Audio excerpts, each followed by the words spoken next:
eso. Quiero saludar a Emanuel Audelo, gestor cultural y curador del foro, así se llama.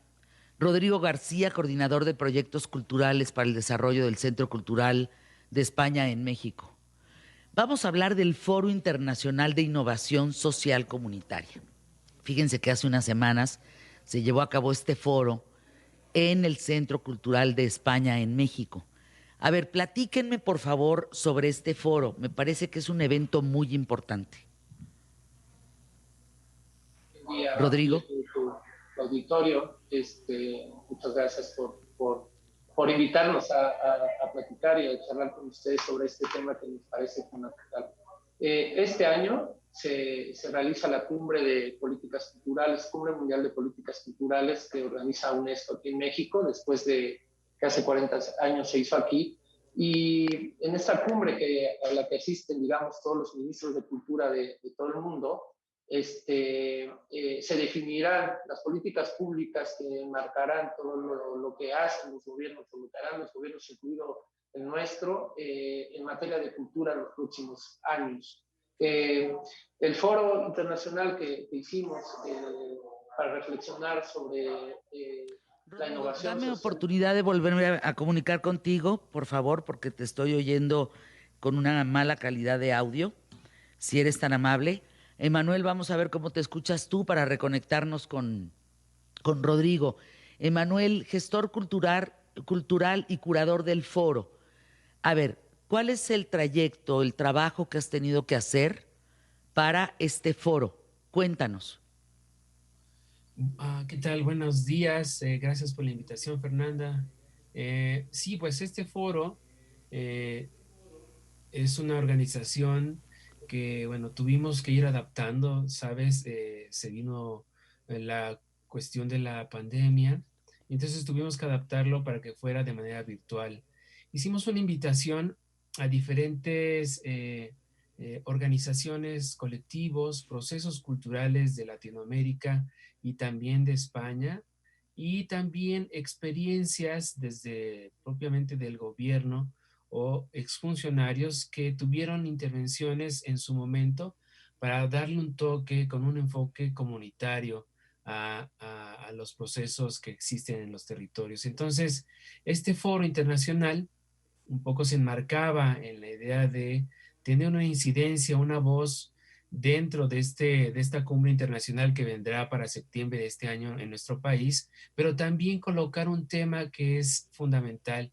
¿Qué está sucediendo en las comunidades desde sus procesos culturales? La tecnología, los medios de comunicación, las formas organizativas, las formas de economía locales que están transformando también lo local.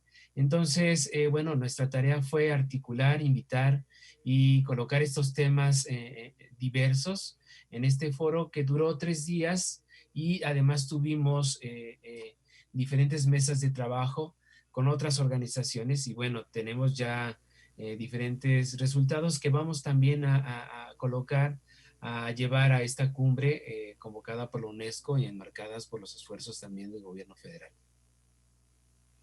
Pero a ver, entendí bien, Emanuel, ¿fue el foro, ya fue en el Centro Cultural España en México? Sí, sucedió ¿O va a ser? Sucedió 9, 10 y 11 de junio de este año sucedió este foro internacional. Y lo que está sucediendo ahora es que se está redactando un posicionamiento de las organizaciones latinoamericanas que están trabajando en territorios desde el ámbito de la cultura, que es uno de los grandes temas que están ausentes dentro de la agenda internacional.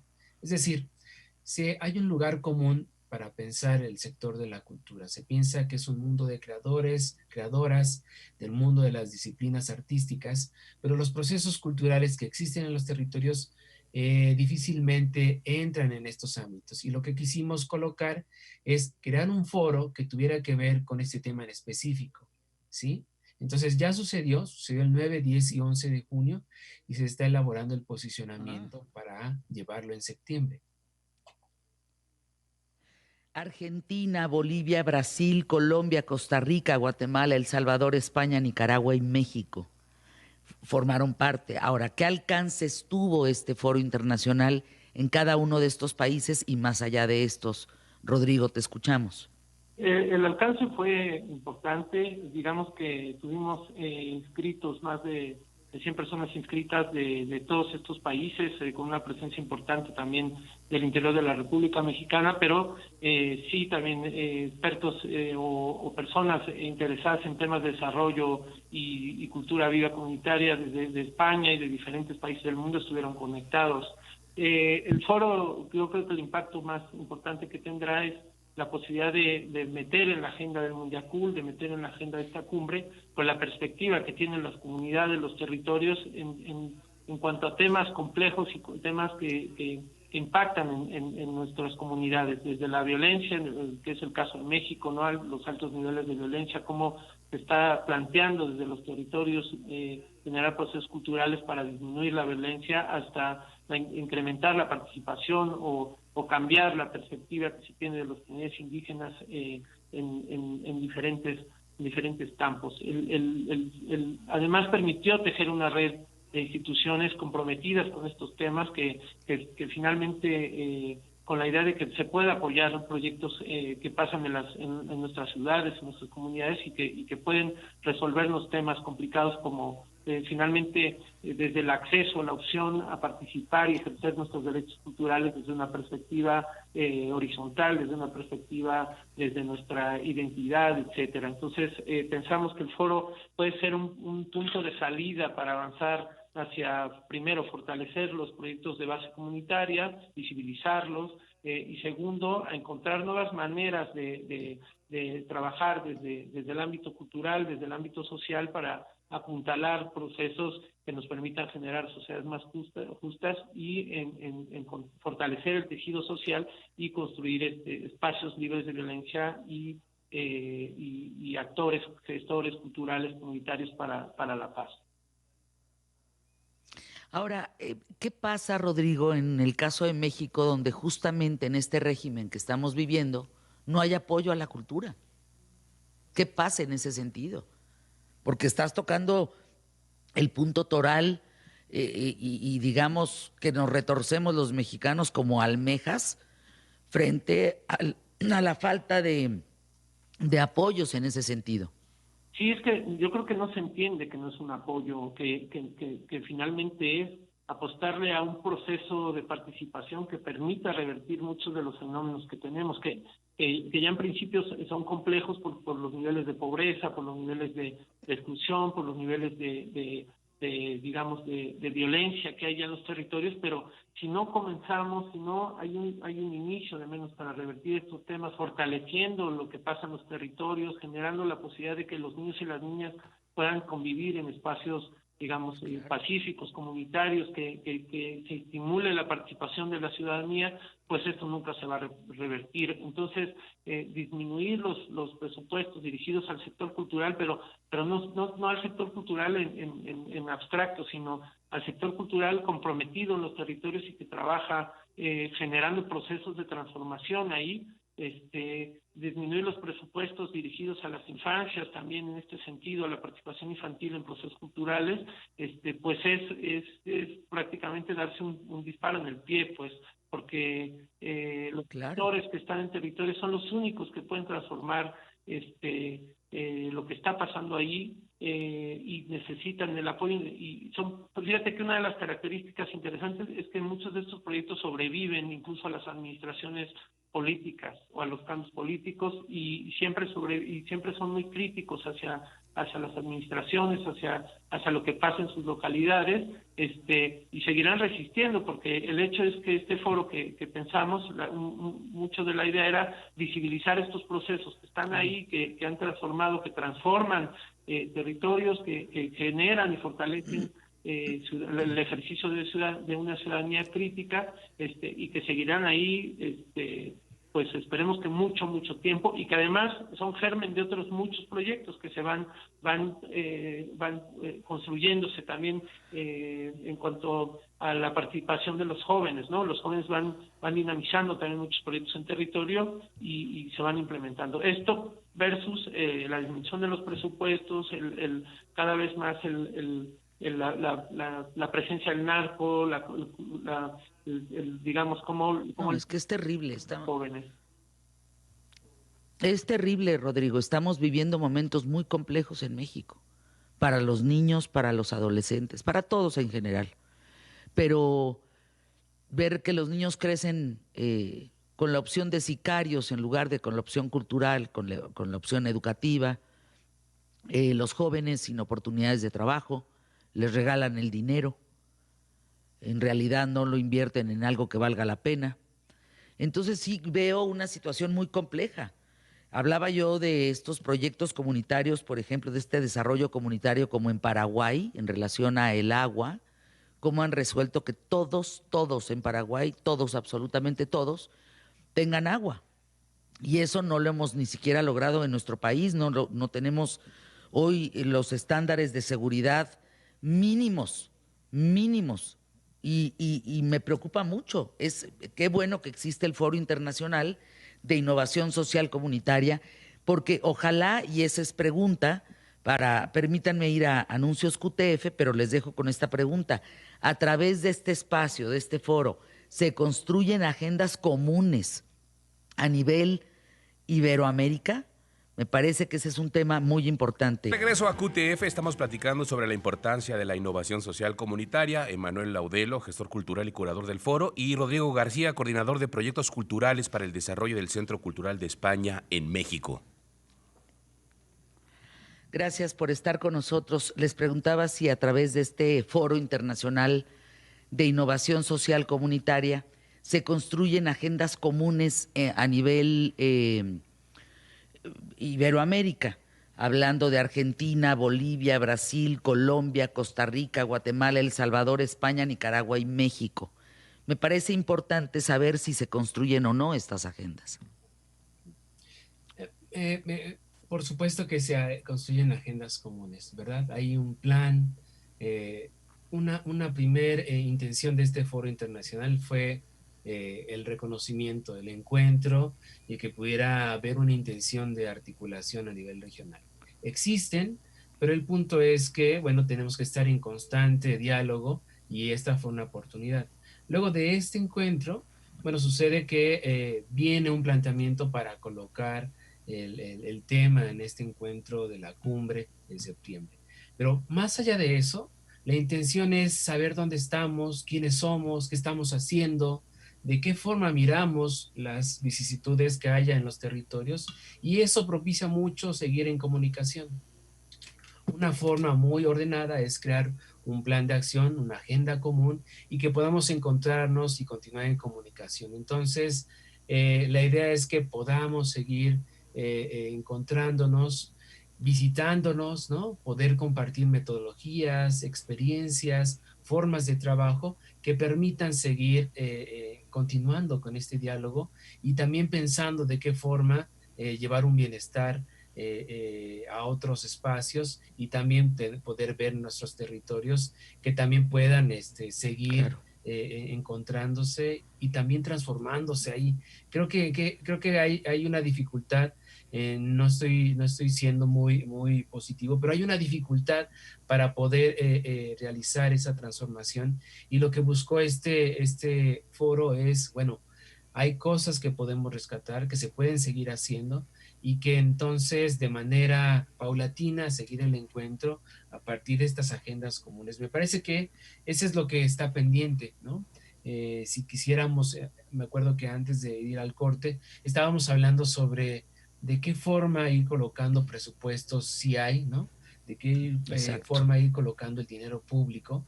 Pues bueno, primero que tenemos que saber dónde están esos procesos, ¿no? Cómo están innovando, qué están haciendo, y luego colocarlo ahí, ¿no? De manera ordenada. Y eso es algo que está pendiente todavía, por lo menos en muchas partes de Latinoamérica o Iberoamérica, y entonces este foro aportó desde ese lugar. Pues tocas un tema muy importante, Manuel. Ahora, ¿este esfuerzo del foro es desde la sociedad civil? ¿Hay empresas que están involucradas? ¿Son centros culturales que tienen que ver con el gobierno? A ver, platíquenme un poco quién participa. ¿Quién representa a cada uno de estos países? Bueno, no sé, Rodrigo, ¿quieres comentar? Mira, el foro prácticamente convocó a proyectos hechos desde la perspectiva de base comunitaria, es decir, desde la sociedad civil, desde los territorios, pero puso en diálogo también con diferentes expertos que han desarrollado políticas públicas dirigidas a fortalecer estos procesos. El caso yo creo, más interesante, más importante de América Latina fue el caso de Brasil. Estuvo con nosotros Celo Turiño, quien compartió toda la estrategia, habló sobre lo que había implementado cuando hicieron el proyecto de puntos de cultura, pero también Jorge Melguizo de Colombia y también de Alfonso Martinel de España, el creador de la Estrategia Cultura de Desarrollo de la Cooperación Española. Es decir, puso en diálogo a proyectos de diferentes latitudes de México y de América Latina con expertos en política pública. Se desarrollaron mesas de discusión y reflexión para identificar los objetivos comunes, los intereses, los retos, etcétera. Entonces, básicamente fue convocado por una agencia de cooperación española, de cooperación en la Secretaría de Cultura, UNESCO, el Foro Valparaíso de Banamex, pero muchos colectivos, entre ellos Emanuel, que participa en el colectivo Habitajes, por ejemplo, y que es un colectivo que ha trabajado mucho en el tema de cultura viva comunitaria, y además un equipo grande de gestores, tanto comunitarios como gestores institucionales. Es una convocatoria amplia, digamos, en el que tuvo una participación muy robusta de proyectos culturales de base comunitaria que están generando procesos de innovación y de los que había mucho que aprender. Rodrigo García, en este sentido, ¿qué fue lo que más te impactó del foro? ¿Qué fue lo que te da esperanza, lo que te dejó este foro que dijiste, caray, con esto creo que sí podemos ir avante? Creo que confirmó mi percepción de que en los territorios, en las comunidades está pasando todo. Ahí es difícil pensar o desde la parte institucional que en las comunidades no pasa nada y que no hay desarrollo y que no hay innovación, o que simplemente no se puede concebir a las comunidades indígenas con procesos innovadores, por ejemplo, ¿no?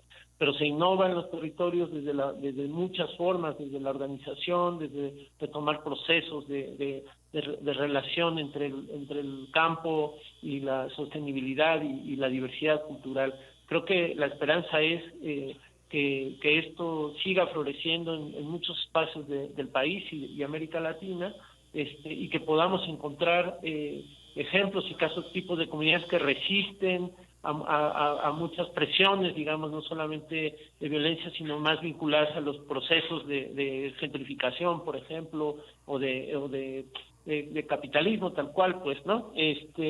Y eso no solamente pasa en comunidades indígenas, en barrios, en mercados, también pasa en la sociedad civil organizada para defender muchos temas, pues, o levantar la voz por muchas cosas. Yo creo que la esperanza es que, independientemente de los vaivenes políticos de los territorios, de los países, de los presupuestos, etcétera, siempre habrá una respuesta desde la sociedad civil para poner el dedo y para inferir en su contexto, cambiar la realidad de las cosas, generar espacios más amplios para la participación de los jóvenes, de los niños y las niñas, etcétera. Yo creo que tener esperanza que los territorios seguirán resistiendo, pero también poner el dedo en la llaga sobre la participación del Estado en estos tipos de procesos. Ahora, dirías, Emanuel, que hay prioridades en México. ¿Se hablaron de estas en el foro y cuáles serían? Bueno, la intención es colocar un tema que no está en la agenda pública. Como decía Rodrigo, yo participo en una red latinoamericana que se llama Culturas Vivas Comunitarias. Y la intención es justamente poner en el foco qué está sucediendo desde las comunidades para las comunidades. Y ese tema es un tema que actualmente es un tema como manoseado y que no se está colocando en toda su dimensión, ¿verdad? Es bonito ponerle el apellido a todo comunitario, pero tal vez no se realiza de esa forma, ¿verdad? Y la intención de este foro fue, si coloquemos la idea de innovación social comunitaria, pero ¿cuál es la dimensión de esta palabra, verdad? Bueno, entonces la intención es que de la propia voz de las organizaciones se pudiera expresar, manifestar. Voy a poner ejemplos para que nuestro auditorio también pueda ir soñando, imaginando estas ideas. Gracias. Mira, Sí. por ejemplo, si hablamos de cine, pensamos en grandes cines, en esta infraestructura que se va alrededor de los festivales. Pero, por ejemplo, invitamos a FECIBA, es el Festival de Cine de Barrio. Y entonces el cine producido en las comunidades, por ejemplo, en Tláhuac, en Xochimilco, en Iztapalapa, estas producciones que son locales, también están buscando colocar temas en la agenda y colocarlos de una forma muy, muy interesante. Bueno, estuvo el festival, por ejemplo, hablando de estas narrativas locales, ¿no? Otro festival, por ejemplo, el Festival México Negro, afromexicanos, afromexicanas, hablando de feminismo comunitario desde la perspectiva afromexicana, ¿no? Ese es un tema que está en la agenda, es de innovación también y que no está siendo abordado. Ahí hay otro ejemplo. Otro ejemplo podría ser el festival que realizaron deportados y retornados mexicanos aquí al país. Es decir, personas que nacieron del otro lado de la frontera norte y que han sido deportados o que decidieron también ya regresar, Bien. ¿verdad? Y entonces realizaron un festival para colocar estos temas. Estoy colocando algunos ejemplos que me parece que es algo que está sucediendo en los territorios y que parece que es lo que tenemos que estar hablando, ¿verdad? Gracias, Emanuel. Gracias, Rodrigo.